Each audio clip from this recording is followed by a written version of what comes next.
Иако на проектот Скопје 2014 беа потрошени над 700 милиони евра, сепак денеска може да го видиме квалитетот на градбите. Урнати фасади, поплавени објекти, искршени балкони, а сето тоа значи нови пари за нови реконструкции.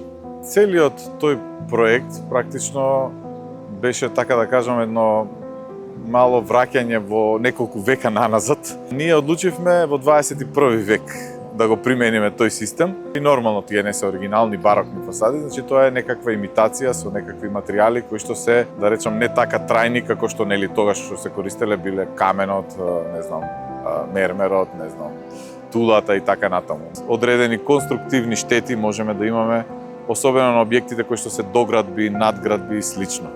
Скопје е меѓу ретките градови во светот каде што може да се забележат вакви знаци кои што укажуваат на небезбедност на објектите по животот на граѓаните.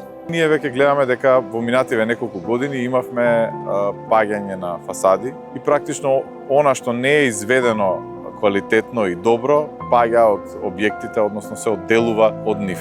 Јас овде имам пример за токму една таква фасада која што бевме повикани како експерти да дадеме свое мислење зошто се случило тоа. И практично недостатоците кои што биле при градбата и надзорот, морам да кажам, бидејќи надзорот е оној кој што ги одобрува, да речеме, овие прицврстувачи или типли. Ќе ви кажам еден едноставен пример. Например, требало да бидат поставени 12 вакви прицврстувачи на метар квадратен.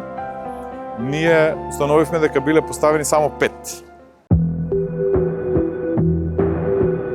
Не беше прекриена со лимена опшивка и тоа ви е место каде што проаѓа вода, доколку се отвори малку повеќе овде влегол и ветер и фасадата беше откорната, клими беа паднати долу, значи тоа е голем товар, ако ви падне врз вас сигурно ќе ве повреди, можеби и ќе ве усмрти. За среќа во тој случај имаше само материјална штета, односно автомобили беа оштетени. За среќа немало во тој момент луѓе долу. Во однос на поплавувањето, она што кажавте, пак ќе кажам, тоа е се во деталите на кровот и на кровната површина. Нас ни се случија и на ново изведени објекти, трговски центри ни се поплавија, ако се сеќавате. Така што во деталите се крие, да речам, тие несовршености кои што се изведени при дожд, при, кој што кажавте, при некој посилен ветер или при земјотрес.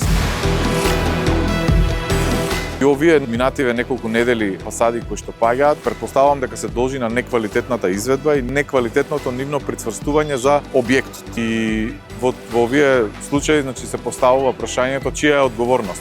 Разбирате, на крај се сведува на тоа кој е одговорен. Сега гледате во Нови Сад, тоа е прашањето. Кој е одговорен? Оној кој што управува со зградата, да речеме, доколку е тоа некое министерство, значи министерството и владата, односно државата, има обврска да се грижи за тие објекти. Значи да врши повремени прегледи и доколку утврди дека нешто не е во ред, да превземе мерки за тоа да се санира.